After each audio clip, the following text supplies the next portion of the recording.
Nous recevons Jean-Yves Le Gallou, haut fonctionnaire, essayiste, ancien homme politique, président de Polémia, cofondateur de l'Institut Iliade et auteur de nombreux ouvrages dont Mémoire identitaire 1968-2025, Les dessous du grand basculement, qui vient de sortir aux éditions Via Romana. Bonjour Jean-Yves Le Gallou. Bonjour, merci beaucoup de m'inviter, de me recevoir. Mais je vous en prie. Un grand plaisir. Je vais commencer directement avec ma première question. Vous êtes connu pour vos analyses critiques des médias et du numérique. Comment percevez-vous l'évolution du paysage numérique en 2025, notamment avec l'influence croissante des réseaux sociaux et des IA, comme celle développée par X AI par exemple? Oui, euh, j'ai plutôt pris depuis le départ le point de vue positif. Mhm. Je sais qu'il y a beaucoup de critiques qu'on peut faire et qui sont tout à fait justifiées de l'IA, des réseaux sociaux, d'Internet, etc.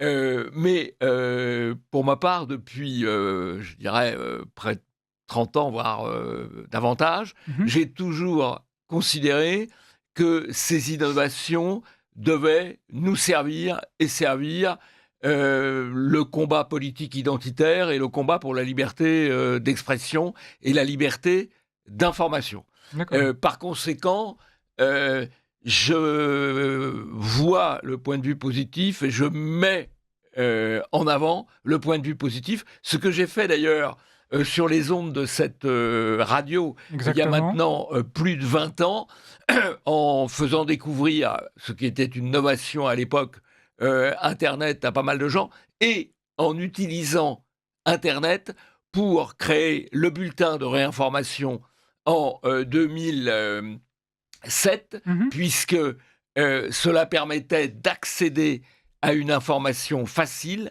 alors que 10 années auparavant, le projet d'un bulletin d'information avait existé il y a assez longtemps à Radio Courtoisie. Il avait même existé, fonctionné pendant quelques mois, et il avait cessé parce que pour fonctionner, il fallait à l'époque un abonnement à l'AFP, Oui. abonnement qui avait deux inconvénients: être coûteux et être orienté. Mhm. Et à partir des années 2000, un certain nombre de sites internet se sont créés qui D'accord. ont permis l'accès à une information plus libre, Oui. plus diversifiée, et c'est ce qui a permis, il y a maintenant une vingtaine d'années, la création du bulletin de réinformation sur Radio Courtoisie, dont l'héritier aujourd'hui, ou le descendant, est Ligne Droite. Voilà.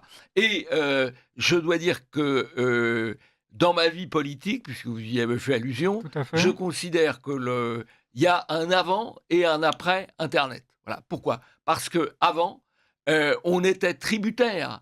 Ne serait-ce que là, je parle de l'information qu'on fait circuler. On était tributaire des médias. Les médias parlaient d'une action, les médias parlaient de vous, tant mieux. Les médias n'en parlaient pas, ça Hum, n'existait pas. ouais. C'est valable pour une manifestation, c'est valable pour une prestation à l'Assemblée. Regardez, un certain nombre de députés qui travaillent.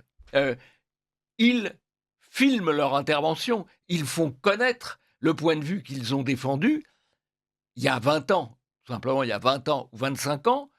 Leur point de vue ne pouvait être connu que si des médias les répercutaient. Et les médias qui étaient à l'époque essentiellement les médias de grand chemin, il n'y avait pas de médias alternatifs, il n'y avait pas de médias de transition, sélectionnaient en fonction de leurs critères politiques ou idéologiques ce dont ils voulaient parler ou ne pas parler, et par conséquent, il y avait un handicap à l'expression de toutes les opinions qui sortaient, au fond, du consensus mou. Hum. Aujourd'hui, les nouveaux moyens permettent d'aller beaucoup plus loin. Je prends juste un exemple. Je vous en prie. Il y a eu à l'Assemblée nationale une question qui a été posée par Madame Sicard, qui est députée proche de Marion Maréchal, une question sur Anne le Sicard. pass Anne Sicard, voilà, le pass culture. Mhm. Il est apparu que le pass culture, qui coûte d'ailleurs beaucoup d'argent, et qui permettait d'aller à la fête de l'humanité, ne finançait pas, par exemple, ou ne permettait pas d'accéder au Puy du Fou. Eh bien, il y a 20 ans, 25 ans, une intervention comme cela, elle passait inaperçue. Tout Parce à que fait. les médias n'en auraient pas parlé. Il y aurait peut-être eu un ou deux médias écrits proches de la mouvance nationale qui en auraient parlé, mais ça aurait touché un public forcément restreint. Là, l'affaire est partie sur les réseaux sociaux. Elle a été vue des centaines de milliers de fois sur les réseaux sociaux. Et à partir de là, les médias alternatifs ont été obligés, en ont parlé, parce qu'ils ont eu l'information. Puis les médias de transition, puis les grands médias, par contagion successive. Mais Ouais, au départ, ce qui permet cela, c'est l'existence du mode de communication de type Internet, internet. numérique. Très bien. Et le numérique est souvent, présenté comme un outil de liberté, mais aussi de contrôle. Selon vous, où en sommes-nous dans cette tension entre réinformation et censure en ligne aujourd'hui?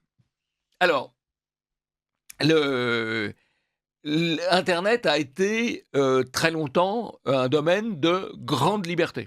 C'est-à-dire le principe dominant était ce qu'on appelait la neutralité du net, Ouais, et j'ai même entendu, dans les années, 2000-2010, la thèse: «Les robots n'ont pas de conscience politique». C'était vrai dans les années 2000-2010, c'était vrai qu'il y avait la logique de la neutralité du net. Ça a basculé, à partir de 2015. 2015 pour vous? Oui, 2015, il y a eu 2 événements, politiques, qui ont joué, dans ce sens-là. C'est le vote du Brexit en Angleterre Mmh. et l'élection de Trump, Trump. aux États-Unis, qui ont conduit, les puissances dominantes, les oligarchies dominantes à dire: «Ah là là, ça va plus du tout internet, on perd le contrôle». Et donc il y a eu immédiatement après une réunion du groupe de Davos, une réunion du Bilderberg, où le sujet était la régulation. On ne parle pas de censure chez ces Oui, gens-là, oui. on parle bien. La régulation sur Internet. Et il y a eu des campagnes pour dire il faut réguler Internet, et la censure est arrivée. Et avec la censure, on a donné de la conscience politique aux robots en leur disant voilà le type de mots qu'il faut éviter, voilà le type de mots qu'il faut surveiller, voilà le type de comportement qu'il faut avoir. Et donc, à partir de 2015, on a assisté à la mise en place d'une censure pour Internet, sur Internet, une censure qui a été assez forte sur Meta, assez forte sur Ouais, c'est vrai. YouTube, et cette censure a subi une défaite en race campagne Mmh. lors de l'élection présidentielle américaine dernière, puisque à partir du moment où Trump a été élu, il a protégé la liberté d'expression de Twitter, qui aurait été sinon fortement mise en cause par Kamala Harris si elle avait été élue. Et la liberté d'expression sur Twitter ouvre la liberté d'expression des autres. Parce que donner la liberté d'expression, c'est un avantage compétitif. Et donc, s'il y en a un qui pratique la liberté d'expression, cela pousse les autres à la À pratiquer pratiquer. aussi. Et Meta, je ne dirais pas que Meta s'est aligné sur la liberté d'expression de Twitter, mais Meta a fait un pas en direction de la liberté d'expression. Mais c'est une tension, c'est évidemment une tension permanente. Et on peut considérer que les régulations sont utiles face à certains abus, par exemple, mais je me méfie quand même des régulations. Je vais vous dire pourquoi. Vous avez l'ARCOM, l'autorité de régulation de la communication, qui se préoccupe en ce moment de contrôler l'accès des enfants Tout à fait. à la pornographie. Bon, ça part plutôt de quelque chose d'utile et de bien. En pratique, ça permet d'ouvrir la porte à des techniques de censure, Ouais. et sans efficacité jusque-là, parce que ça fait 30 ans qu'on Mmh. parle de contrôler l'accès des enfants aux sites pornographiques. Ce n'est toujours pas le cas, mais ça facilite un discours de censure, et l'ARCOM se part des plumes du paon en disant je vais réguler pour protéger les enfants, etc., sans aucune efficacité, tout en redorant un peu son blason de censeur, puisque cette autorité de régulation a purement et simplement fermé une chaîne, la chaîne C8, C'est qui ça. était la première chaîne sur la TNT, et la 5e ou 6e chaîne française en Française. termes d'audience. Donc, les censeurs aiment se parer du terme de la protection et de la régulation Mmh. à des fins qui ne sont pas toujours les bonnes. Et le véritable objectif des gens qui prétendent défendre les citoyens contre les abus du traçage sur Internet, etc., ont en fait très souvent comme but de pouvoir censurer l'opinion. Voilà. D'accord. Hein. Et donc je crois qu'il y a, il y a bien cela à voir. Mais il y a une tension. Bon, moi je suis du côté, objectivement, je suis plutôt du côté de la liberté d'expression, parce que je pense que quand on est dans une attitude politique dissidente par rapport aux oligarchies dominantes, on a intérêt à la liberté. Ah bien. Voilà. Même si D'accord, la liberté peut avoir certains inconvénients. effectivement. Et vous avez longtemps, animé d'ailleurs vous en parliez, le bulletin de réinformation sur Radio Courtoisie. Comment le numérique a-t-il, transformé, la mission de réinformation que vous défendez depuis des années? Bah, si vous voulez, c'est très simple, c'était impossible avant, c'est Mmh. possible maintenant. Voilà. C'était impossible avant puisque vous n'aviez pas d'accès à l'information, sauf à une information, coûteuse, compliquée, voilà. Or, dans un allez, imaginons, on veut faire ça, ça a été tenté d'ailleurs.